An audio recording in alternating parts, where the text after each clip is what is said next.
పురాతన దేవాలయాలకు పూర్వ వైభవం తీసుకురావడానికి పుట్టిన ఏకైక ఆధ్యాత్మిక ఛానల్ మన ఊరి గుళ్ళు. సబ్స్క్రైబ్ చేసుకోండి, షేర్ చేయండి, లైక్ చేయండి, కామెంట్ చేయండి.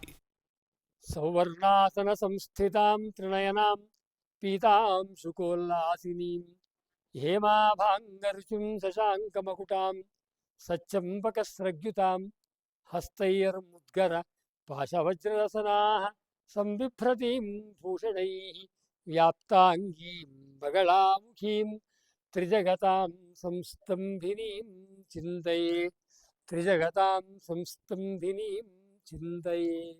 ఈ వైశాఖ శుక్ల అష్టమి రోజున జగన్మాత పరాశక్తి దశమహావిద్యల్లో ఒకరైనటువంటి శ్రీ బగళాముఖి మహావిద్య యొక్క జయంతి మహోత్సవం వస్తుంది.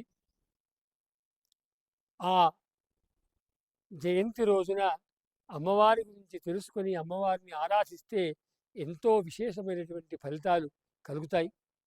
కాబట్టి శ్రీ బగళాముఖి అమ్మవారి గురించి, బగళాముఖి అమ్మవారు ఏ దశమహావిద్యల్లో ఒకరుగా ఉన్నారో ఆ దశమహావిద్యల గురించి కూడా మనం తెలుసుకొని అమ్మ యొక్క ప్రాదుర్భావము, అమ్మ యొక్క అర్చనా విధానము మొదలైనటువంటి అనేక విషయాల్ని మనం ఈరోజు ఈ వీడియో ద్వారా మనం తెలుసుకుందాం.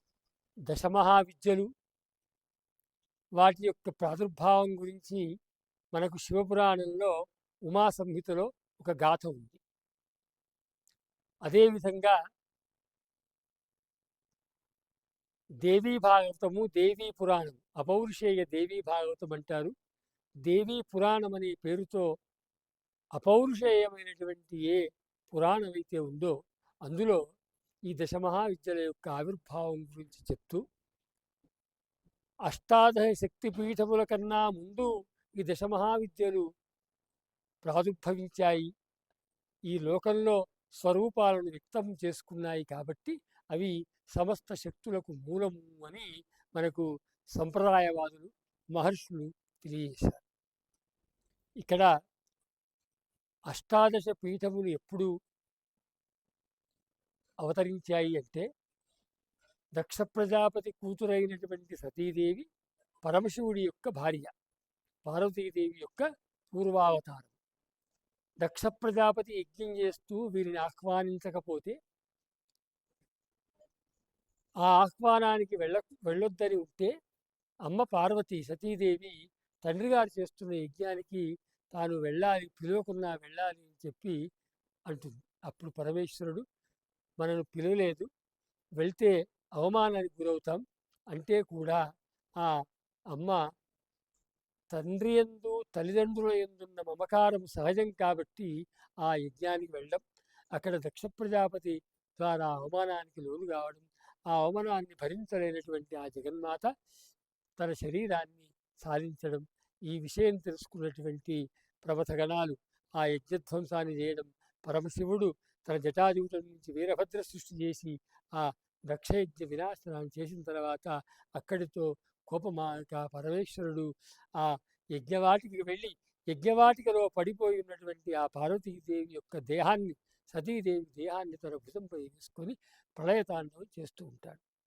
ఆ ప్రళయతాండవానికి ముల్లోకములు అల్లకల్లోలములై చతుర్దశ భోధములు సమస్తములు ఆ ప్రళయంలో కొట్టుకొని పోతూ ఉంటే ఇంద్రాది దేవతలు ఆ పరిస్థితి చూసి తట్టుకోలేక, అలాగే అయితే కనుక ఇక జీవరాశులు ఏమీ మిగలవు, లోకములన్నీ ప్రళయంలో పోతాయి అన్న ఉద్దేశంతో వారు విష్ణుమూర్తిని ప్రార్థించి ఓ విష్ణు, ఈ ఉపద్రవం నుంచి నువ్వు మమ్మల్ని రక్షించాలని చెప్పి వేడుకుంటే అప్పుడు ఆయన వింటాడు, అమ్మ యొక్క దేహము పరమశివుడిపై ఉన్నంతసేపు ఈ పరిస్థితి ఇలాగే ఉంటుంది కాబట్టి ఆ దేహాన్ని మనం తొలగించాలి అన్న ఉద్దేశంతో వారి యొక్క సుదర్శన చక్రంతో మహావిష్ణువు ఆ అమ్మవారు యొక్క శరీరాన్ని, అంటే నాట్యం చేస్తున్న పరమశివుడి భుజం మీద ఉన్నటువంటి ఆ శరీరాన్ని ముక్కలు ముక్కలు చేయడం జరుగుతుంది. శివుడు ఒక్కచోట లేడు కాబట్టి, నృత్యాన్ని చేస్తున్నాడు కాబట్టి ఆ విరిగినటువంటి భాగములు, తెగినటువంటి భాగములు కాశ్మీరం నుంచి మొదలుకొని కాశ్మీరం లంక నుంచి మొదలుకొని కాశ్మీరం వరకు అష్టాదశ శక్తి పీఠములుగా, అంతేకాదు ఆ భాగాల్లో మరి చిన్న చిన్న భాగాలు పడ్డటువంటివి 52 ఉపపీఠములుగా, ఇంకా లోపలికి వెళ్తే 108 ఉపపీఠములుగా, ఇలా మనకు లోకంలో శక్తిపీఠాలు ఎన్నో కనపడుతున్నాయి. ఆ తర్వాత ఆ శక్తిపీఠముల యొక్క ప్రాముఖ్యత అది చాలా విస్తృతమైంది. శక్తిపీఠానికి వెళ్ళి కనుక మనం సేవ చేసుకుంటే చాలా ఉత్తమం అని చెప్పి మనకు పురాణాలు చెప్తున్నాయి. అయితే ఇక్కడ ఏమిటి అంటే, ఈ శక్తులు ఏవైతే ఉన్నాయో అష్టాదశ శక్తుల యొక్క ప్రాదుర్భావం దక్షుని యొక్క యజ్ఞవాటికలో జరిగింది. కానీ ఈ యజ్ఞవాటికకు అమ్మ రాకముందే కైలాస పర్వతంలో ఒక సంఘటన జరిగింది. ఆ సంఘటనలో ఈ దశమహావిద్యల యొక్క ప్రాదుర్భావం జరిగింది. అందువల్ల అష్టాదశ పీఠములేమో ఒకవైపు దశమహావిద్యల తర్వాత, రెండవది అవి పూర్ణ భాగములు కాకుండా అమ్మ యొక్క శరీర భాగాలుగా మనకు మరి పురాణాలు చెప్తున్నాయి. ఓ చోట ఓ భాగం పడింది, మరో చోట మరో భాగం పడింది, ఒక్కో భాగం ఓ చోట. ఉదాహరణకి మాణిక్యాంబ, అమ్మవారి యొక్క పీఠం మాణిక్యాంబ అని, పురుహూతిక పీఠం పడ్డది పురుహూతిక అని, ఇలా అనేక రకాలుగా అక్కడికి చెప్పబడ్డాయి. అవన్నీ ఉన్నాయి, వివరంగా ఉంటుంది కాబట్టి అది కథ. ఇక్కడ విషయం ఏమిటంటే, ఈ అష్టాదశ పీఠముల కన్నా ముందు కైలాస పర్వతం మీద సంఘటన జరిగింది. ఏం జరిగిందో తెలుసుకుందాం. ఏమిటి అంటే, పార్వతీ పరమేశ్వరులు పక్క పక్కన కూర్చొని ఏదో లోకక్షేమం గురించి సంభాషిస్తుంటే అక్కడికి నారద మహర్షి వస్తాడు. వచ్చి నమస్కరించి, పార్వతీ పరమేశ్వరులు నమస్కరించి, పరమేశ్వర, ఇప్పుడే దక్షపురానికి, ఎక్కడ దక్షయజ్ఞం జరుగుతుందో ఆ దక్షుని యొక్క నగరానికి వెళ్ళొస్తున్నాను. అక్కడ మీ ఇద్దరి దర్శనం, అమ్మ అయ్యల దర్శనం జరక్క అక్కడ ఉండబుద్ధి కాక మీ దగ్గరికి వచ్చేసాను అంటాడు. ఇక్కడ మామూలుగా లోక సహజమైనటువంటి మన ఉద్దేశం ఏంటంటే, నారద మహర్షి అనగానే ఏదో ప్రళయకారకుడు, ఆయన 10 మందికి కలహకారకుడు, కలహాన్ని సృష్టిస్తాడు, తద్వారా ప్రళయాన్ని సృష్టిస్తాడు అని మనం అనుకుంటాం. కానీ కాదు, కానే కాదు. నారద మహర్షి ఆయన ఏం చేసినా లోక కళ్యాణం కోసమే చేస్తాడు. ఆ విధంగా ఆయన ఆ పరమశివుడికి చెప్పడంలో ఏమిటి ఆంతర్యం ముందు అర్థమవుతుంది. చెప్పగానే పరమశివుడు అంటాడు, అయ్యా, మా మామగారైన దక్ష ప్రజాపతి నన్ను అహంకారంతో ఆహ్వానించలేదు, అందువల్ల నేను ఆ కార్యక్రమానికి నేను వెళ్ళలేదు అని మామూలుగానే చెప్తాడు. చెప్తే అప్పుడు నారద మహర్షి అంటాడు, పరమేశ్వర, నిజమే, అహంకారంతో మిమ్మల్ని పిలవకపోయిన మాట వాస్తవం. కానీ ఆయన చేస్తున్నది ఏంది? లోక కళ్యాణం కోసం యజ్ఞం చేస్తున్నాడు. ఆ యజ్ఞంలో మీ పేరు, మీ ఊసే లేకుండా చేద్దాము అంటే ఉద్దేశం ఏమిటి అంటే, ఎప్పుడో ఒక పర్యాయం మీరు మీ మామగారిని అగౌరవపరిచాలని, ఇక ఈ లోకంలో ఎక్కడ కూడా శివుడు అనేటువంటి, ఈశ్వరుడు అనేటువంటి శబ్దమే ఉండకూడదు అని, ఏ యజ్ఞం చేసినా ఆ యజ్ఞం, ఎక్కడ యజ్ఞం చేసినా ఈశ్వరుని యొక్క ప్రాధాన్యం లేకుండా ఏ యజ్ఞము ఉండదు. కానీ ఇక ముందు జరిగే అన్ని యజ్ఞాలు అనీశ్వర యాగాలుగా ఉండాలి. అంటే ఈశ్వరుడు అనేవాడి ఉనికి ఈ ప్రపంచంలో ఇక ఎక్కడా ఉండకూడదు ఉన్న ఒక దుర్మార్గపు ఆలోచనతో ఆయన ఇవాళ అక్కడ యజ్ఞం చేస్తున్నాడు. కాబట్టి పరమేశ్వర, ఆలోచించు తండ్రి, ఇది ఇలా జరిగితే కనుక రాబోయే రోజుల్లో అనవసరమైనటువంటి అపోహలు ఈ భక్తజనుల్లో ఏర్పడి, ఈశ్వరుని యొక్క శబ్దం లేకపోతే, ఈశ్వరుడే లేకపోతే ఈ ప్రపంచం యొక్క ఉనికే లేనటువంటి భయంకరమైన స్థితి వస్తుంది. కాబట్టి మీరు ఈ విపత్తు నుంచి రక్షించాలంటే, ఆయన అంటాడు, అతను పిలువనప్పుడు వెళ్ళడం మంచిది కాదు, పిలువని పేరంటం వెళ్ళడం పనికిరాదు అని చెప్తాడు. అప్పుడు ఆ అమ్మవారు కొంచెం అలా పక్కకు వెళ్తుంది. అంటే తండ్రి గురించి కొంచెం భర్త అయినటువంటి పరమశివుడు కొంచెం పరుష పదాలు వాడుతున్నప్పుడు వినడానికి ఇష్టం లేని పార్వతీదేవి కొంచెం ఆ పక్కగా వెళ్తుంది. వెళ్ళగానే నారదుడు ఇదే సమయం అనుకుంటాడు. నారదుడు ఇదే సమయం అని అనుకుంటాడు. అనుకొని మెల్లగా అమ్మవారి దగ్గరికి వెళ్తాడు. ఎందుకంటే అయ్య ఒప్పుకోలేదు, అమ్మనైనా ఒప్పిద్దాం అని మెల్లగా ఆయనకు కావాల్సిందేంది? ఏది జరిగితే లోకానికి నష్టమో అది జరగొచ్చు. ఏది జరిగితే లోక కళ్యాణమో అది జరగాలి. కాబట్టి ఆయన పాపం ఎన్ని కష్టాలు పడ్డాడో నారదుడు ఈ లోకాన్ని ఉద్ధరించడానికి. మెల్లగా అక్కడి నుంచి పార్వతీదేవి దగ్గరికి వెళ్ళాడు. ఆ పక్కకు కైలాస పర్వతమే కొంచెం పక్కకు వెళ్తే వెళ్ళాడు. అమ్మా, అయ్యనేమో పరమేశ్వరుడేమో వినడం లేదు. ఆయన రాకపోతేనేమో ఇక లోకంలో భవిష్యత్తులో ఈశ్వర స్వరూపమే ఉండదు. అనీశ్వర తత్వం ఏర్పడుతుంది తల్లి. కాబట్టి నువ్వైనా చెప్పి ఒప్పించమ్మా అంటే ఆమె అంటుంది, భర్త మాట కన్నా స్త్రీకి మరొకటి వేదం ఉండదు. భర్త మాటనే వేదవాక్కు. నేను ఒప్పించలేను అని అంటుంది.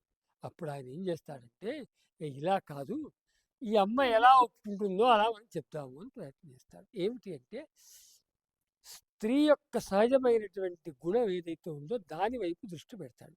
పెట్టి ఏం చెప్తాడంటే, అమ్మా పార్వతి, ఇప్పుడు మీ తండ్రి గారు యజ్ఞం చేయట్లేదు, యజ్ఞం చేస్తున్నాడు సత్యమే. యజ్ఞం పేరుతో ఆయన చేస్తున్నటువంటి ఒకానొక నీకు నష్టం కలిగేటువంటి కార్యక్రమం జరుగుతుంది అక్కడ, అది చెప్తాను విను అని చెప్తాడు. ఏం చెప్తాడంటే, మీ మిగతా అక్క చెల్లెలు ఉన్నారా? మీరు కాకుండా ఇంకా చాలామంది ఉన్నారు అక్కడ ఆయనకు. ఆ అంతమంది అక్క చెల్లెళ్ళను, వాళ్ళ భర్తలను అందరినీ పిలుచుకున్నాడు. పిలుచుకొని ఏం చేస్తున్నాడు ఆయన అంటే, తన దగ్గర ఉన్నటువంటి ఆభరణాలని, తన దగ్గర ఉన్నటువంటి మాణిక్యాదుల్ని, తన దగ్గర ఉన్నటువంటి వజ్ర వైడూర్యాన్ని అన్నీ కూడా యజ్ఞం పేరుతో మీ అక్క చెల్లెళ్ళకి ఇస్తున్నాడు అని వేశాడు. స్త్రీకి ఇంతకన్నా ఎక్కువ భయంకరమైన పిడుగుబాటు ఇంకేముంది? తండ్రి దగ్గర ఒక రూపాయి ఉన్నా తలా 10 పైసలు ఇవ్వాలి అని కోరుకునేటువంటిది స్త్రీ యొక్క మనస్తత్వం. స్త్రీ మనస్తత్వానికి విరుద్ధంగా స్త్రీ ఎప్పుడూ ఉండదు. ఆమె పార్వతి అయినా సరే, బంగారం అంతా మీ అక్కయ్యలకు ఇస్తున్నాడు తల్లి, ఆభరణాలను ఇస్తున్నాడు, నువ్వు ఇక్కడ మౌనంగా ఉంటే ఎట్లమ్మా? పోదాం పద, మీ ఆయన రాకుండా రాకపోయి, ముందు నీ బాటా ఏందో, నీ భాగం ఏందో నువ్వు తీసుకో అని చెప్పాడు. చెప్తే అమ్మవారికి వెంటనే స్త్రీ కదా, ఆమె కూడా వచ్చింది. అయ్యో, ఎట్లా మా నాన్నగారు, ఈమెకి ఏం కరువు అయింది? నిజంగా కరువు పోతే ఆ పరమశివునితో ఉంటుంది ఆవిడ. శ్మశానంలో నివాసం, బూడిదనే ఆమె అలంకార వస్తువు, తర్వాత పాములే ఆభరణాలు పెట్టుకుని ఆయనతో ఎందుకుంటుంది? ఆమెకు డబ్బులు అవసరమైతే. కానీ తండ్రి ఆస్తి కాబట్టి తనకు కూడా ఉండాలి అని ఒక పట్టుదలతో ఆమె ఏం చేస్తుందంటే, నారద మహర్షి చెప్పగానే చక్కగా శివుడి వద్దకు వెళ్తుంది. శివుడి వద్దకు వెళ్ళగానే శివుడు చూస్తూ ఉంటాడు. ఏదో జరిగింది, నారదుడు ఏమో చేశాడు అనుకుంటూనే ఉంటే, అప్పుడు అమ్మవారు దగ్గరకు వచ్చి ఈ విషయం చెప్పదు. మళ్ళా ఈ విషయం చెప్తే ఆయన ఏమంటాడు, నువ్వు ఆభరణాలు తెచ్చినా నా ఈ శ్మశాన భూమిలో వాటికి పర్మిషనే లేదు కదా, ఎలా తెచ్చుకుంటావు? అవి రావడానికి వీళ్ళే అంటాడు. ఇక్కడ నాతో పాటు ఉండాలి, నాతో పాటు ఎత్తుపై ఎక్కుకోవాల్సిందే, నాతో పాటు ఇక్కడ శ్మశానవాసం చేయాల్సిందే. శ్మశానం అంటే ఆ మహాశ్మశానం కాశీ, మహాశ్మశానమే ఆయన ఉన్నదల్లా మహాశ్మశానమే. అటువంటి పరమేశ్వరుడు ఆ రకంగా అంటాడు కాబట్టి ఆయనకు అలా చెప్పలే. ఆమె ఏం చెప్పింది ఆవిడ అంటే, పరమేశ్వర, మా తండ్రి గారు యాగం చేస్తున్నారు, అందరూ పోతున్నారు, నాకు కూడా పోవాలనిపిస్తుంది, నేను ఆ యాగానికి వెళ్తాను. అక్కడ నీకు సరి అయినటువంటి గౌరవం లభించిందా? నేను అక్కడ ఉండి నీకు యజ్ఞభాగాన్ని ఆ దక్ష ప్రజాపతితో ఇప్పించి నీ స్థానాన్ని ప్రపంచంలో సుస్థిరం చేస్తాను. ఒకవేళ ఆ దక్ష ప్రజాపతి గనక నన్ను అవమానించి తిరస్కరించాడో, ఆ యజ్ఞాన్ని ధ్వంసం చేస్తాను, ఆ దక్షుణ్ణి సంహరించి వస్తాను. ఈ రెండిట్లో ఏదో ఒకటి జరుగుతుంది కాబట్టి నాకు అనుమతి, నేను వెళ్తా అని చెప్పి అమ్మవారు అడగగానే ఆ పరమేశ్వరుడు అంటాడు, అమ్మా పార్వతి, నీకు చెప్తే అర్థం కావట్లేదు, పిలువని పేరంటం ఎంత ప్రమాదకరమో చెప్తాను విను అని ఆయన ఒక సంస్కృతంలో ఒక వాక్యం చెప్పాడు. అనాహ్వానేన గమనం మరణంచ ద్వయం సమం అన్నాడు. పిలవకుండా పోవడం, చావు, ఈ రెండు సమానం అన్నాడు. అంత పెద్ద మాట వేశాడు పరమేశ్వరుడు. అందుకే పెద్దవాళ్ళు ఎప్పుడు నోడుతూ కొన్ని మాటలు రావద్దట. ఆ తర్వాతి కాలంలో మళ్ళీ అమ్మవారు పోవడం, శరీరం తాలించడం ఇవన్నీ అయినాయి అని అనుకుంటాం. అంత మన భ్రమ. అమ్మ శరీరం తాలించడం కానీ అదంతా మన యొక్క అంటే మనకు కొన్ని జ్ఞానోదయాలు కల్పించడానికి కదా. అప్పుడు అమ్మ చెప్పగానే ఆ పరమేశ్వరుడు అన్నాడు, పిలవకుండా పోవడం అమ్మ సావుతో సమానం తల్లి అని చెప్పి పోవద్దు అని మళ్ళీ గట్టిగా వారించాడు. వారిస్తే అమ్మ తక్కువ కాదు కదా. ఆమెకు శాస్త్రాలు తెలియవా? ఏ శాస్త్రం చెప్పాడు? అనాహ్వానేన గమనం మరణం మరణంచ ద్వయం సమం అని పిలవకుండా పోవడం సావు సమానమే అన్నాడు. కానీ ఆమె ఏం చెప్పిందంటే, పరమేశ్వర సత్యం, నిన్ను మించినటువంటి ధర్మోపదేశకుడు ఎవడున్నాడు? నిన్ను మించినటువంటి ధర్మస్వరూపుడు ఎవడున్నాడు? కాబట్టి చెప్పింది ధర్మం. కానీ మరొక్క విషయం నాయన నేను నీకు తెలియజేస్తాను.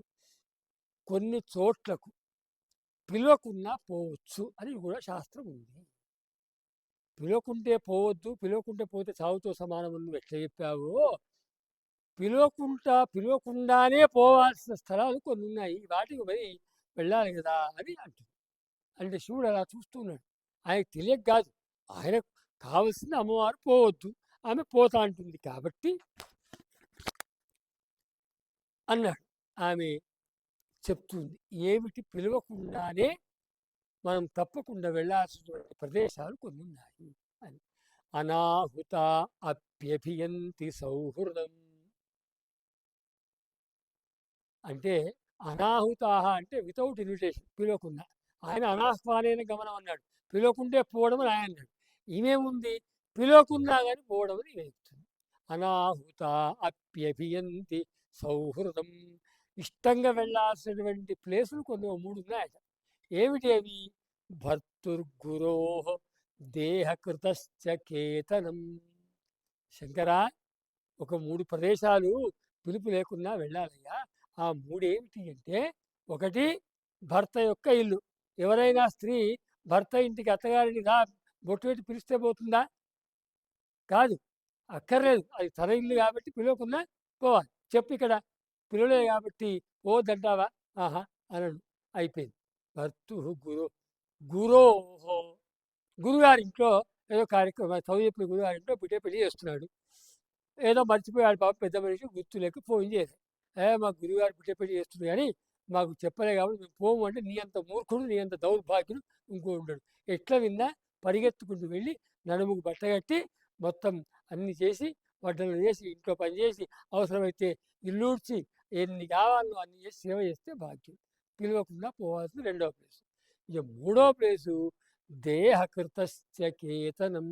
నా దేహం ఇచ్చిన వాడు ఇల్లయ్యా. నా దేహం ఇచ్చిన వాడు ఇల్లు ఎవరిది? ఏది? ఎవరి గురించి చెప్తుంది ఆవిడ? దక్ష ప్రజాపతి గురించి చెప్తుంది. మీ తల్లిగారింటికి అంటే మా అత్తగారింటికి పిలుపక్కర్లేదు, గురుగారింటికి పిలుపక్కర్లేదు, మా తల్లిగారింటికి మీ అత్తగారింటికి కూడా పిలుపు అవసరం లేదు. కాబట్టి నేను పోయేది మా తల్లిగారింటికి కాబట్టి నీ నీ నీ శాస్త్రం ఇక్కడ వర్తించదు, అనాహ్వానేన గమనం ఉండదు కాబట్టి నేను వెళ్తాను అని చెప్పి అమ్మవారు ఇక తయారైపోయి, ఈ మాట కోసం చూడలే, శాస్త్రం అయిపోయింది పోదామనుకుంటుంది. ఈయన ఈ లోపల అలిగాడు. రుద్రుడు కదా, రౌద్రం ఆయన యొక్క గుణం కాబట్టి కోపంతో గట్టి కళ్ళు మూసుకున్నాడు. కళ్ళు మూసుకుంటే ఆమె ఏం చేయాలి ఇప్పుడు? చెప్పిపోదామంటే కళ్ళు మూసుకొని కూర్చున్నాడు. చెప్పకుండా పోలేదు. అయి ఆమె ఇక లాభం లేదు అనుకుంది. అమ్మ ఇలా అయితే ఉపయోగం లేదు. అంతే, పరమేశ్వరుడు ఆ విధంగా కళ్ళు మూసుకొని కూర్చొని ఉన్నాడు. ఆ పరమేశ్వరుడికి బయట నుంచి భయంకరమైనటువంటి శబ్దములు వచ్చాయి. ఎంత భయంకరం అంటే, చెవులు చిల్లులు పడేంత శబ్దములు. అసలు ఏమిటి కైలాస పర్వతం ఏమిటి? ప్రశాంతంగా ఉండాలి, చేస్తే తాను శివతాండవం చేయాలి, లేదా మౌనంగా ధ్యానంలో ఉండాలి, అంతే కైలాసం యొక్క స్థితి. ఈ 2 లేకుండా తాను కోపంతో కళ్ళు మూసుకుంటే బయట ఈ భయంకర శబ్దాలు ఏమిటి ఏమిటి అని చెప్పి ఆయన నెమ్మదిగా కళ్ళు తెరుస్తాడు. ఇట్లా నెమ్మది తెరుస్తుంది. తెరిస్తే కళ్ళ ముందు ఏం కనపడదు, చీకటి చీకటి, భీకరమైన భయంకరమైన అంధకారం కనపడుతుంది. అయ్యో ఏమిటి అంధకారం అని అనుకుంటాడు. పోనీ కళ్ళు నా రెప్పలు అడ్డొచ్చాయేమో అనుకుంటాడు. అప్పుడప్పుడు మనం కూడా కళ్ళు మూసుకుంటే తెరిచినప్పుడు ముందు కొంచెం చీకటి ఉంటుంది, నా రెప్పలు అడ్డొస్తాయి అనుకుని మొత్తం కళ్ళు తెరిస్తే ఎంత తెరిచినా ఎదురుగా భీకరమైన నల్లని ఆకారం కనపడుతుంది. మళ్ళీ ఆశ్చర్యం ఆయన ఎంతయింది. కైలాస పర్వతం తెల్లగా ఉంటుంది, మనసు ఎలా ఉంటుంది? తెల్లగా ఉంటుంది. పార్వతీదేవి ఎలా ఉంటుంది? తెల్లగా ఉంటుంది, ముడితే మాసిపోయేంత తెలుపు. గౌరవం అంటే తెలుపు వర్ణం. ఇప్పటిదాకా నా ముందున్న గౌరమ్మ తెలిపే, హిమవత్ పర్వతము ఈ కైలాస పర్వతము తెలిపే, మధ్యలో ఈ నలిపేమిటి అని మెల్లగా ఆయనకి ఏదో ఎక్కడో లోపల మొదలైంది ఆందోళన. పరమశివుడైనా వచ్చేసింది ఆయన. వచ్చి కళ్ళు తెరిసరికి ఏముంది, కళ్ళ ముందు ఒక భీకరమైనటువంటి భయంకరమైన నల్లని స్త్రీ ఆకారము భయంకరంగా కనపడేది. జుట్టు విరబోసుకొని శరీరం మీద వస్త్రము లేకుండా చేతిలో కపాలం ధరించి కపాలమాల ధరించి రక్తస్రావం జరుగుతుంటే అమ్మ భీకరాకారంగా అమ్మ ముందు ప్రత్యక్షం. అది చూడడమే ఆలస్యం. మన పరమశివుడికి ఇక అయిపోయింది. అప్పటిదాకా తానేదో కైలాసాధిపతి పార్వతికి పతి అని అన్నీ అనుకుంటున్నాడు. కానీ ఒక్కసారి ఈ ఆకారం చూడగానే పంచ ప్రాణాలు ఎటుపోయాయి. ఎటో వెళ్ళి తన ప్రాణాలు కాపాడుకోవాలని దగ్గర వచ్చాడు. పుట్టుక చావులు లేని పరమశివుడికి చావు గురించి భయం పట్టుకొని ఇక లేచి పరిగెత్తాలి అనుకున్నాడు. అనుకొని ఆయన లేచి పరిగెడుతూ ఉంటే ఎటు పరిగెత్తగలడు? పరిగెత్తడానికి ఏమున్నాయి? 4 దిక్కులున్నాయి. తూర్పు, దక్షిణం, పశ్చిమం 4 దిక్కులు ఉన్నాయి. అదేవిధంగా తూర్పు, దక్షిణం, పశ్చిమం, ఉత్తరం. ఆ దిక్కు లేకపోతే ఇంకేం దిక్కు ఉంది? మనకు విదిక్కులు ఉన్నాయి. ఆగ్నేయము, నివృత్తి, వాయవ్యము, ఈశాన్యం. అయిపోయింది. ఈ దిక్కులు పోయాయి. ఏమున్నాయి? పైన ఒకటి ఉంది, ఊర్ధ్వం ఉంది. పైన చూసి ఇలా ఆయన యాం యాం దిశమను ధావతి. ఆ శివుడు ప్రాణభయంతో ఏ దిక్కుకు పరిగెడితే ఆ దిక్కులో ఒక్కొక్క శక్తి పుట్టుకుంటూ వచ్చింది. కైలాస పర్వతం మీద ఉన్న పరమశివుడు ఏ దిక్కుకు పరిగెడితే ఆ దిక్కుల ఒక్కొక్క శక్తి ప్రాదుర్భావం జరిగింది. ఆ రకంగా 4 దిక్కుల్లో 4 విదిక్కుల్లో పైన కింద 10 దిక్కుల్లో దశ దిక్కుల్లో దశ శక్తులుగా వచ్చినవే దశ మహావిద్యలు. అవే కాళి, తార, చిన్నమస్త, శ్రీ విద్య, భువనేశ్వరి, భైరవి, బగల, ధూమ్ర, మాతంగి, కమల అనే పేరుతో ఈ 10 శక్తులు ప్రాదుర్భావం జరిగాయి. ఈ రకంగా అష్టాదశ శక్తుల కన్నా ముందు ప్రాదుర్భావం జరిగినటువంటి దశమహావిద్యలు సమస్త శ్రీ విద్యారూపములకు శక్తులకు మూలభూతములు. అందులో ఒక పరాశక్తియే ఈ బగళా విద్య. ఇక్కడ ఏమిటి మనకంటే, ఒకటి సమస్త శక్తులకు మూలములైనవి దశమహావిద్యలు. అందుకే వాటిని శక్తులు అనకుండా విద్యలు అన్నారు. విద్య అంటే సావిద్య యా విముక్తయే. విద్య అంటే మోక్షాన్ని ప్రసాదించేది. అమ్మ కన్నా ఎక్కువ ముక్తిని ప్రసాదించేటువంటి శక్తి ఏముంది? భోగమోక్షకరి అమ్మ. ఆ మోక్షాన్ని ప్రసాదించేటువంటి శక్తిగా ఈ దశమహావిద్యల యొక్క అవతారం వచ్చింది. అందులో ఒక విద్య బగళా విద్య. ఆ రకంగా పరమశివుణ్ణి కూడా అప్పుడు అమ్మవారు ఏదో భయభ్రాంతి గురి చేయడం కాదు, ఆ రకంగా భయంతో పరిగెడుతున్న పరమశివుడికి ఆ అమ్మ ఎక్కడైనా నేనే ఉన్నానురా, నేనున్నంత వరకు ఈ లోకంలో దుఃఖమని అంటే నన్ను నమ్మినంత వరకు ఎవరికి దుఃఖం అనేది ఉండదు, కాబట్టి ఆగు అని చెప్పి పరమశివుణ్ణి స్తంభింపజేసినటువంటి ఆ విద్యలే దశమహా. అందులో బగళా మహావిద్య ఒక గొప్ప విద్య. అటువంటి మహావిద్య యొక్క జయంతి ఉత్సవాన్ని ఈ వైశాఖ శుక్ల అష్టమి రోజు ఏప్రిల్ 24 జరుపుకుంటున్నాం. కాబట్టి ఇప్పుడు ప్రత్యేకంగా మళ్ళీ దశమహావిద్యల గురించి వివరంగా ఇంకో వీడియో చేయొచ్చు. కానీ ఇక్కడ కేవలం ఏమిటంటే అన్నిటికీ మూలము దశమహావిద్య. ఆ మూలాల్లో ఒకటి బగళా విద్య అని చెప్పడం ప్రధానం. ఇక ఆ బగళా యొక్క వైభవాన్ని చెప్పాలంటే అది అంతా ఇంత కాదు. లోకంలో సోషల్ మీడియాలో ఎవరికి తోచినట్టుగా శాస్త్ర విరుద్ధములైన అంశాలు చెప్తే లోకంలో ఉన్న మానవులు సులభంగా నమ్ముతారు. కాబట్టి అయినంత వరకు శాస్త్ర విరుద్ధములు, తంత్రశాస్త్ర విరుద్ధములు, శృతి విరుద్ధములు, స్మృతి విరుద్ధములు అయిన మాటలు చెప్పడానికి ప్రయత్నం చేసేవాళ్ళు ఇవాళ చాలా ప్రాచుర్యాన్ని, చాలా గొప్ప ప్రవచనకారులుగా ప్రసిద్ధమవుతారు. శాస్త్ర విషయాలు చెప్పిన వాడు నిజం నిప్పు కదా, కాబట్టి నిజము నిప్పులాగే ఉంటుంది. కానీ అమ్మ యొక్క నిజమైన స్వరూపాన్ని మనం తెలుసుకుందాం. పూర్వకాలము కృతయుగంలో పురాకృతయుగే నామ వాతక్షోభ ఉపస్థితే అని సాంఖ్య తంత్రముల్లో ఇతర తంత్రాల్లో అమ్మవారి యొక్క చరిత్ర చెప్పబడింది. కృతయుగంలో ఒక భీకరమైనటువంటి తుఫాన్ వచ్చింది. ఎలా ఉంది ఆ తుఫాన్ అంటే, మనం ఇవాళ చూస్తున్న తుఫానుకు ఒక 10 లక్షల రెట్లు ఉంటే ఎలా ఉంటుందో అలా. మనం ఒక ప్రాంతంలో దిగసీమలో ఎక్కడనో ఓ ఉప్పెన్ను చూసాం తప్ప, ఇప్పుడు ఆ కృతయుగంలో వచ్చిన ఆ భీకరమైన వాతక్షోభం ఎలాంటిదంటే ఒక్కసారి ప్రపంచాన్ని ముంచెత్తి మొత్తం సమూలంగా నిర్మూలించేటువంటి భయంకరమైన తుఫాను వచ్చింది. ఆ తుఫాన్లో పిపీలిక నుండి బ్రహ్మ వరకు, చీమ నుంచి బ్రహ్మ వరకు అంతా అల్లకల్లోలం అవుతూ ఉంటే దేవతల యొక్క రాజైన ఇంద్రుడు ఇక దీన్ని మనం ఇలా ఉంటే ప్రళయమే మహాప్రళయమే వస్తుంది కాబట్టి ఇందు నుంచి మనం రక్షించబడాలి అనుకొని ఆయన రక్షకుడైన విష్ణువు దగ్గరికి వెళ్ళాడు. సృష్టికర్త బ్రహ్మ, రక్షకుడు విష్ణువు, మహాప్రళయకారకుడు మహాశివుడు. రక్షకుడు కాబట్టి ఆయన దగ్గరికి వెళ్ళాడు. ఎవరు రక్షించాలో ఆయన దగ్గరికి వెళ్ళాడు. వెళ్ళి, ఓ మహావిష్ణువు, నీ నీ డ్యూటీలో నీకు భంగం ఏర్పడ్డది, రక్షించేవాడు నువ్వు, రక్షణ కరువైపోయింది ఈ ప్రళయంలో, కాబట్టి నీ డ్యూటీలో భంగం ఏర్పడ్డది కాబట్టి నువ్వు రక్షించవయ్యా అని ఆయన అడిగితే, అందరు వెళ్ళి అడిగితే ఆ మహావిష్ణువు అంటాడు, ఇది సామాన్యమైనటువంటి ప్రళయం కాదు, సామాన్యమైనటువంటి విపత్తు కాదు, సామాన్యమైన ఉపద్రవం కాదు. ఈ ఉపద్రవాన్ని ఆపాలి అంటే ఒక పరాశక్తి యొక్క ప్రాదుర్భావం జరగాలి అని చెప్పి ఆయన ఆ పరాశక్తి ప్రాదుర్భావం జరగాలంటే తాను తపస్సు ఆచరించాలి అని చెప్పి తాను తపస్సు చేయడానికి వెళుతూ ఉంటే ఆయనకు ఓ చోట అత్యంత ఆశ్చర్యకరంగా పసుపు నీటి కందకం ఒకటి కనపడుతుంది.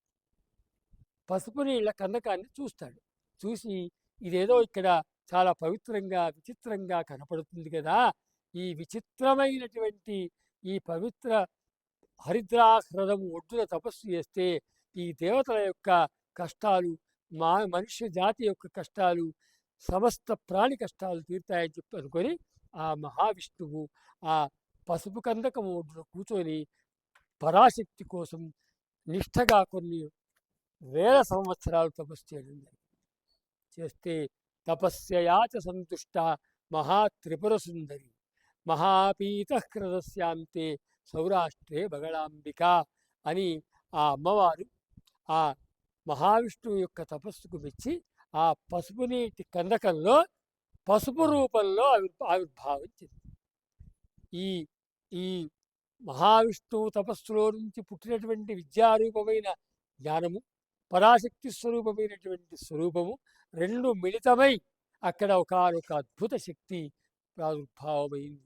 ఆ అద్భుత శక్తియే మహాపీతహృదస్యాంతే సౌరాష్ట్రే బగళాంబిక. ఆ రకంగా బగళ శక్తిగా ఆవిర్భావం చెందింది. ఎప్పుడైతే ఆ రకంగా అమ్మ ఆవిర్భావం చెందిందో వెంటనే అక్కడ ఉన్నటువంటి ఆ ఉపద్రవం అంతా కూడా స్తంభించబడింది, ఆగిపోయింది. వెంటనే ఆగిపోయింది. వెంటనే మహావిష్ణువు లేచినబడ్డాడు, రెండు చేతులు జోడించాడు.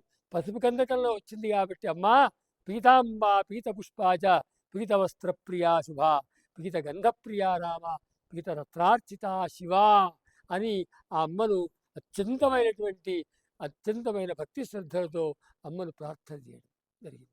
అమ్మ సంతుష్టురాలై అనుగ్రహించి అంతర్ధానం అవుతుందేమో అనుకున్న మహావిష్ణువు వెంటనే ఏమన్నా, తల్లి నువ్వు ఈ లోకంలో దశమహావిద్యాంతర్గతమైనటువంటి పరాశక్తి పరావిద్యగా బగళాముఖి అమ్మవారిగా పీతాంబగా, పీత పుష్పములంటే ఇష్టంగా, పీత వస్త్రములంటే ఇష్టంగా, పీత ఆభరణములంటే ఇష్టంగా నువ్వు అవతరించిన తల్లి, రాబోయే రోజుల్లో మానవులకు కూడా అవసరమైనప్పుడల్లా కష్టాల్ని స్తంభింపజేయడానికి వీలుగా స్తంభన విద్యగా ఈ లోకంలో ఉండమని కోరాడు. బ్రహ్మాస్త్ర విద్యా సంజాత త్రైలోక్య స్తంభిని పరా అని బ్రహ్మాస్త్ర విద్యగా స్తంభన దేవతగా ప్రసిద్ధంగమ్మని కోరితే అమ్మ అనుగ్రహించి నాటి నుంచి సుప్రసిద్ధమై బగళాశక్తి తాను పసుపు రూపంలో పసుపు కందకంలో అందరినీ అనుగ్రహిస్తూ ఉంది. నాటి నుంచి ఆ మహావిష్ణువు అనుష్ఠానం చేసిన నాటి నుంచి ఈ మహావిద్య ఎందరి చేతనో అనుష్ఠించబడి ఎందరికో తన యొక్క అనుగ్రహాన్ని ప్రసాదించింది.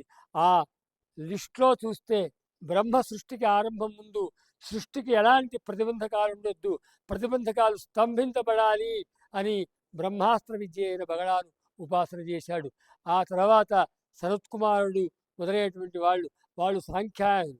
అంతేకాదు ఇక ఇతిహాసములకు వస్తే రాముడు రావణాసురుని యుద్ధానికి ముందు బ్రహ్మాస్త్ర విద్య యొక్క ఉపాసన చేశాడు. దానికి సంబంధించినటువంటి కథ అంతా కూడా మనకు హిమాచల్ ప్రదేశ్లో భన్కండి అనేటువంటి గ్రామంలో ఇప్పటికీ ఉంది రాముడు అనుష్ఠానం చేసినటువంటి ప్రదేశం.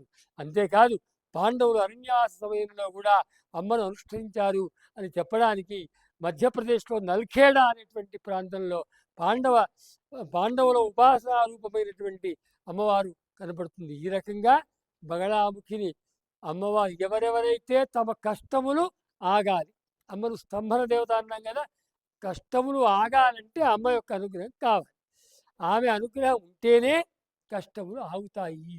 కాబట్టి ఇలా చెప్తూ పోతే అక్కడి వరకెందుకు, మనకు ధర్మస్థాపకుడైన 4 వేదములకు 4 పీఠములు స్థాపించిన సాక్షాత్ అపర శంకరుడు ఆదిశంకర భగవత్పాదాచార్యుల వారు తమ గురువుగారైనటువంటి గోవింద భగవత్పాదుల వారి యొక్క సమాధిని ఆ నర్మదా నది ముంచేస్తూ, దేవానది ముంచేస్తూ ఉంటే ఆయన అప్పుడు ఆ బ్రహ్మాస్త్ర విద్య అయిన బగళాముఖి అమ్మవారిని శంకర భగవత్పాదుల వారు ఉపాసించి ఆ నదిని తన యొక్క కమండలంలో బంధించాడు, స్తంభనం చేశాడు అని చెప్పడం జరిగింది. ఈ రకంగా చెప్తూ పోతే కృష్ణ పరమాత్ముడు యుద్ధంలో కూడా ఆ సూర్యోదయం సూర్యాస్తమయం ఆ సంఘటనలో అక్కడ కూడా బ్రహ్మాస్త్ర విద్యను ఉపాసన చేసే ఆ స్తంభనం చేశాడు. ఈ రకంగా చెప్తూ పోతే అటు పురాణములు, ఇటు గాథలు, అటు తంత్రశాస్త్రములు ఎక్కడ చూసినా ఈ బగళా మహావిద్య యొక్క గొప్పతనం స్తంభన దేవతగా అమ్మ ఉంటుంది. ఇక మానవులకు ఏం స్తంభన అవసరం ప్రధానంగా అంటే, మనకు తెలిసినంత వరకు మనకు వచ్చే కష్టాలు ఆప్తి చాలు అమ్మాయిగా బగళాముఖి, అంతకన్నా ఎక్కువ ఏమక్కర్లేదు. అసలు కష్టాలు ఎట్లొచ్చాయో ముందు అర్థమైతే చాలు. కష్టాలు అనేవి మనం పూర్వజన్మలో చేసినటువంటి పాపం వల్ల వచ్చాయి. ఆ పాపం యొక్క దాని స్వరూపాన్ని నీచ ప్రారబ్ధము అని అంటారు. మనిషికి ఉత్తమ ప్రారబ్ధము, నీచ ప్రారబ్ధము. ఉత్తమ ప్రారబ్ధం అంటే పుణ్యము, దాని ఫలం పుణ్యఫలం సుఖం. నీచ ప్రారబ్ధం అంటే పాపము, తత్ఫలం దుఃఖం. అదే కష్టాలు అంటే నీచ ప్రారబ్ధం. నీచ ప్రారబ్ధం అనేటువంటి దుఃఖరూపమైనటువంటి దీనిని స్తంభింపజేస్తే అమ్మవారు ఇక కష్టాలు ఎందుకుంటాయి? కష్టాలే పాప ఫలాలు. పాపరూపమైన నీచ ప్రారబ్ధాన్ని ఆపే మహాశక్తిగా అమ్మవారు కృతయుగంలో అవతరించి ఆ రోజు నుంచి ఈ రోజు వరకు త్రేతాయుగంలో, ద్వాపర యుగంలో, కలియుగంలో కూడా ఎంతోమంది మహర్షుల చేత, భగవత్పాద శంకరుల చేత కూడా ఆరాధించబడ్డటువంటి జగన్మాతయే బగళాముఖి.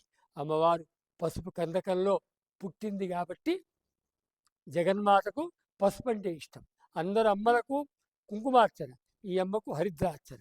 అందరు అమ్మలకు అన్ని వస్త్రములు ఇష్టమే, కానీ అమ్మకు విశేషంగా పచ్చని వస్త్రములు ఇష్టం, పచ్చని పుష్పములు ఇష్టం, పచ్చని గంధం ఇష్టం, పచ్చని ఆభరణములు ఇష్టం. అంతా పసుపు మయం. అందుకే ఆమె పీతాంబగా, పీతం అంటే పసుపు, పీతాంబగా కొలువబడింది. అటువంటి మహాశక్తిని మనం ఈ వైశాఖ శుక్ల అష్టమి రోజున, ఆ రోజు మనం ఆమె సేవలో పాల్గొనాలి. ఇక ఇక్కడ చెప్పే అంశం ఏమిటి ప్రధానంగా అంటే, ఇప్పుడు నేను కూర్చున్న ప్రదేశం, నేను ఏమిటో చెప్తే అమ్మను ఎలా మనం ప్రసన్నం చేసుకోవాలో అర్థమవుతుంది. నా పేరు శాస్త్రుల వెంకటేశ్వర శర్మ అని చెప్పాను. చిన్నప్పుడు వేదాధ్యయనం చేసి ఆ తర్వాత శృంగేరి పీఠం యొక్క పాఠశాలలో శాస్త్రాధ్యయనం చేసి ఉభయ జగద్గురువుల యొక్క పరిపూర్ణ అనుగ్రహంతో నేను శ్రీ విద్యా దీక్ష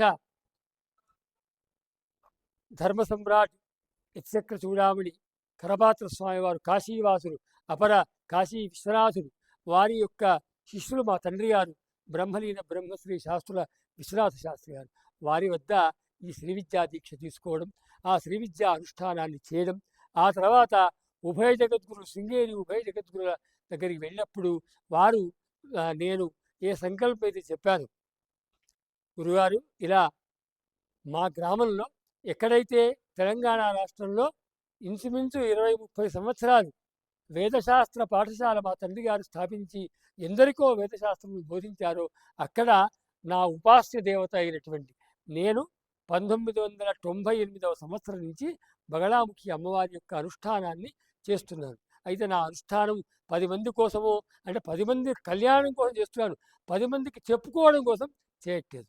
నేను వస్తుతః నేను విద్యాశాఖలో ఒక ఉన్నతాధికారిగా, అంటే విద్యాశాఖలో ఉన్నటువంటి ఈ టెక్స్ట్ బుక్ ప్రెస్సు, తర్వాత రెసిడెన్షియల్ స్కూల్స్ అటువంటి వాటికి హెచ్ఓడిగా పనిచేశాను.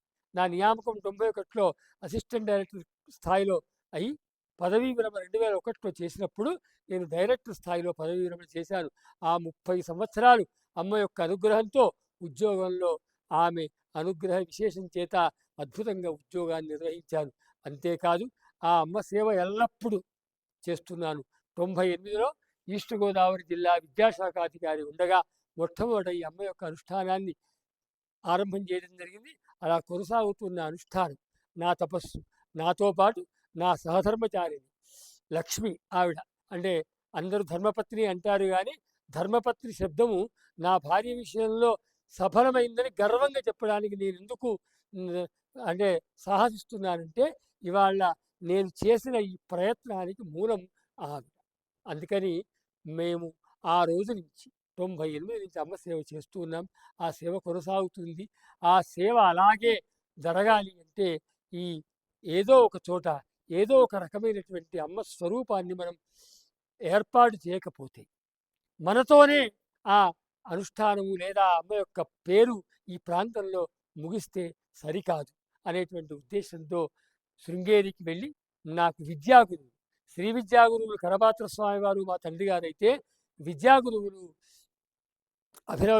జగద్గురు అభినవ విద్యాతీర్థ జ్యేష్ఠ సన్నిధానం వారు, అదేవిధంగా జగద్గురు శ్రీ శ్రీ భారతీ తీర్థ మహాసన్నిధానం వారు, జగద్గురు శ్రీ శ్రీ శ్రీ విజయశేఖర భారతి సన్నిధానం వారు వారి యొక్క పరిపూర్ణ అనుగ్రహ ఆశీస్సులతో ఈ ఉభయ జగద్గురుల యొక్క సన్నిధానం వారు మహాసన్నిధానం వారి యొక్క ఆదేశంతో అనుగ్రహంతో వారి యొక్క ఆ, అంటే వారు చెప్పినటువంటి పద్ధతిలో ఇవాళ మెదక్ జిల్లాలో శివంపేట గ్రామంలో తెలంగాణ రాష్ట్రంలో ఒక అద్భుతమైనటువంటి శ్రీ బగడాముఖి అమ్మవారి యొక్క క్షేత్రాన్ని నేను స్థాపించడం జరిగింది.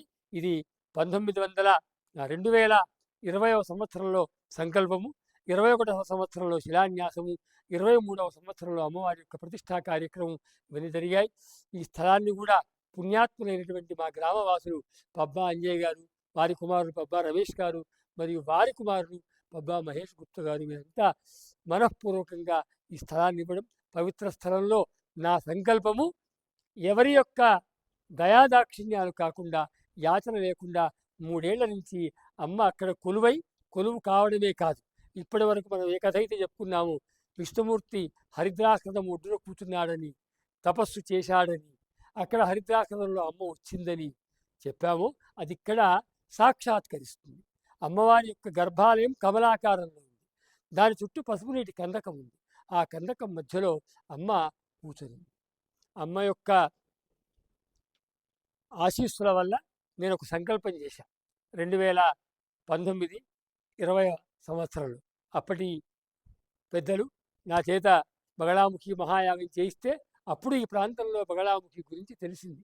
అప్పుడు ఒక సంకల్పం నా మనసులో కలిగింది. ఏం కలిగింది అంటే ఒకటే, అమ్మా ఈ ప్రాంతంలో బగళా అనేటువంటి పేరు ఎవరికి తెలియదు. అన్నీ తెలుసు, కాళీ తెలుసు, లక్ష్మి తెలుసు, దుర్గా తెలుసు. బగళా అనేటువంటి శబ్దం మా దక్షిణాది ప్రాంతంలో అందున ముఖ్యంగా మా ఉభయ తెలుగు రాష్ట్రాల్లో చాలా తక్కువ మందికి తెలుసు. కాబట్టి నా కోరిక ఏంటంటే ఈ ప్రాంతంలో నీ పేరు ప్రసిద్ధం కావాలి, అందరి నోట బగళా అని రావాలి. అందరికీ నీ యొక్క పరిపూర్ణ అనుగ్రహంతో అందరూ వారి యొక్క నీచ ప్రారంభ జన్యములైనటువంటి దుఃఖాలను స్తంభింపజేసుకుని సుఖంగా ఉండాలి. ఈ సంకల్పం చేసిన నిజంగా ఎంతో గొప్ప శక్తి ఆవిడ. నా మీద ఆవిడకి ఎంతటి ప్రేమనో, ఎంతటి అనురాగమో, ఎంతటి అవ్యాజమైన ప్రేమనో నా సంకల్పానికి ఊతం పోసి, సంకల్పానికి ప్రాణం ఇచ్చి, అసలు ఇక్కడ ప్రాంతాన్ని చూస్తే మీకు చూస్తారు మీరు ఇప్పుడు ఈ ప్రాంతాన్ని చూస్తే 3 సంవత్సరాల్లో ఇలా అవుతుంది ఆ నిర్మాణం. అంతేకాదు దశమహావిద్యల గురించి చెప్పా కదా, ఇప్పుడు ఈ గర్భాలయం చుట్టూ ఈ అమ్మ మధ్యలో ఉంటే మహావిద్య చుట్టూ ఆ మిగతా 9 విద్యలు కాళీ, తార, చిన్నమస్త, శ్రీ విద్య, భువనేశ్వరి, భైరవి, ధూమ్రా, మాతంగి, కమల అనేటువంటి 9 విద్యలు చుట్టూ ఉన్నాయి. ప్రతిష్ఠించాం హరిద్రాకృతం. ఈ రకంగా ఇంతటి అద్భుతమైనటువంటి శక్తిని నాకు ఇచ్చి ఇంతటి అద్భుతమైనటువంటి శక్తిపీఠాన్ని స్థాపించడం నిజంగా అమ్మ యొక్క విశేషానికి అత్యంతమైనటువంటి నిదర్శనం. ఇక మీ అందరినీ నేను ఒక్క నిమిషం కోరుతాను. మన ఊరి గుళ్ళు అనేటువంటి ఛానల్ వాళ్ళు ఏమన్నారంటే, గురుగారు మీరు ఇంత గొప్ప శక్తిపీఠాన్ని స్థాపించారు. దీనివల్ల ఇవాళ ఎందరో నిజంగా ఆశ్చర్యపోతారు. అసలు ఇక్కడికి అమావాస్య, పున్నమ, మంగళవారము, ఆదివారము, శుక్రవారము, శనివారం, ఒక్క ఒక్క బుధవారము, సోమవారము, గురువారం తప్ప మిగతా అన్ని వారాల్లో ఇక్కడ క్రిక్కిరిసిన జనం ఈ దేవాలయంలో ఉంటారు. ఈ 3 ఏళ్లలో ఆమెనే, మేము ప్రచారం చేయలేం, ఆమెనే ప్రచారం చేసింది. ప్రచారం అంటే ఎలా చేస్తారు? ఏంది మైకులు పట్టుకొని ఉపన్యాసాలు ఇస్తే గుళ్ళు ప్రసిద్ధం కావు. అవి కాంక్రీట్ గుళ్ళు అవుతాయి, అంతే. సిమెంట్ గుళ్ళు అవుతాయి. కానీ శక్తి గుళ్ళు కావాలంటే దేవతానుగ్రహం కావాలి, మన పురుషార్థం అక్కర్లేదు. అందుకే మన పురుషార్థం లేకుండా ఇంత ఉన్నతమైనటువంటి ఈ దేవాలయం ఏర్పడ్డది. అయితే మన ఊరి గుళ్ళు వారి యొక్క యాజమాన్యం సంతోష్ శర్మ నన్ను అడిగారు, గురుగారు మరి ఇంత ప్రసిద్ధమైన క్షేత్రంలో మీరు రేపు ఏప్రిల్ 24 నాడు మీరు అమ్మవారి జయంతి ఉత్సవం అంగరంగ వైభవంగా, అంతేకాదు ఏం చేస్తున్నామో కూడా చెప్తాను మీకు. ఆ రోజు 108 లీటర్ల దేశీ ఆవు పాలతో అమ్మకు అభిషేకం, సహస్ర కలశ అంటే పుణ్యనది జలాలతో సహస్ర కలశాభిషేకం అమ్మవారికి, ఇవి జరుగుతాయి. అంతేకాకుండా 108 మంది ముత్తైదువుల చేత లక్ష హరిద్రార్చన కార్యక్రమం. ఆ తర్వాత మనకు సాంఖ్యతంత్రంలో, వన్య పురాణంలో ఏం చెప్పబడిందంటే సహస్రమాత్ర హోమేన సర్వసిద్ధిర్న చాన్యథా, బగళా మహామంత్రాన్ని 1000 సార్లు హవనం చేస్తే కనుక సర్వసిద్ధి అవుతుందని ఉంది. కాబట్టి ఆ రోజు ఇక్కడ సహస్ర సంఖ్యాక బగళా మహామంత్ర హవన కార్యక్రమం కూడా ఉంది. ఉదయం 9ంటికి కార్యక్రమాలు మొదలవుతాయి. మీరు అందరూ వచ్చి ఎవరికి ఎంత వీలైతే అంత అమ్మవారి అభిషేకము చేసుకోండి. స్వయంగా కలశాలు మీకు ఇస్తాం, అమ్మకు అభిషేకం చేయండి. అదేవిధంగా హరిద్రార్చన చేసుకోండి. సహస్ర సంఖ్యాకమైనటువంటి ఆ హవనంలో పాల్గొనండి. మన ఊరి గుళ్ళు అనేటువంటి ఛానల్ వాళ్ళు, యూట్యూబ్ వాళ్ళు నన్ను కోరి, అయ్యా మీరు చెప్తే 10 మందికి విషయం తెలుస్తుంది కాబట్టి మీరు ఆ అవకాశం మాకు ఇవ్వండి అని చెప్పడం ద్వారా నేను ఇవాళ వారి కోరిక మేరకు ఈ విషయాన్ని చెప్పాను. ఎవరు బగళాముఖి అనుగ్రహం పొందుతారో నతస్య శత్రవః కోపి సఖాయ సర్వ ఏవచ. ఇక శత్రువులు అనే వాళ్ళే ఉండరు, అందరూ మిత్రులే. ప్రపంచమే స్నేహంతో ఉంటుంది. ఎలా? బలేనాకృష్య శత్రుం స్యాత్ అని. మొత్తం మీ శత్రువులు అందరినీ కూడా నేను కదరా పట్టుకునేది, మీకెందుకు చింద. సోపి మిత్రత్వమాప్నుయాత్, అజాత శత్రువులుగా జీవిస్తారు. కాబట్టి మీరు నిశ్చింతగా ఉండండి రా, అమ్మవారే స్వయంగా చెప్పింది. కాబట్టి అమ్మను ఆశ్రయించి శత్రు బాధలు లేకుండా, ఇవాళ లౌకికమైనటువంటి కోర్టు బాధలు కూడా అమ్మ యొక్క అనుగ్రహంతో పోతాయి. ఎందుకంటే అసలు దుఃఖములే పోతాయంటే అవి కూడా పోతాయి. ఆ రకంగా కోర్టు బాధలు, న్యాయపరమైనటువంటివి, శత్రు బాధలు, కుటుంబంలో ఉండే బాధలు, సంతానములు, వివాహము, చదువు, ఇది అతని కాదు. నీచ ప్రారంధమే మన దుష్ఫలితాలకు కారణం. పాపమే అన్నిటి కారణం. పెళ్లి కాకున్నా, పిల్లలు పుట్టకున్నా, డబ్బు లేకున్నా, రోగాలు వచ్చినా పాపమే కారణం. ఆ పాపాన్ని స్తంభించేటువంటి మహాశక్తి స్వరూపమే ఈ జగన్మాత శ్రీ బగళాముఖి పరాంబికా దేవత.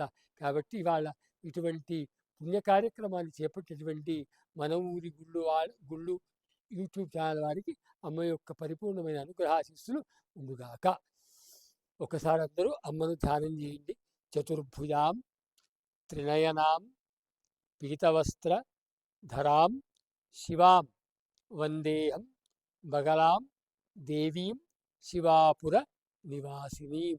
అమ్మ వైభవం చెప్పడానికి నోరు సరిపోదు, సమయం అంతకన్నా సరిపోదు. అమ్మ వైభవం అనంతమైనది. అనంతమైన వైభవాన్ని మనం ఆ చంద్రుడిని, ఆకాశాన్ని అద్దంలో చూపించినట్టుగా ఏదో ప్రయత్నం చేయడం. కాబట్టి నాకు తోచినంత, తెలిసినంత అమ్మ గురించి చెప్పుకోవడం, అమ్మ గురించి మీకు తెలియజేయడం. హర హర మహాదేవ హర.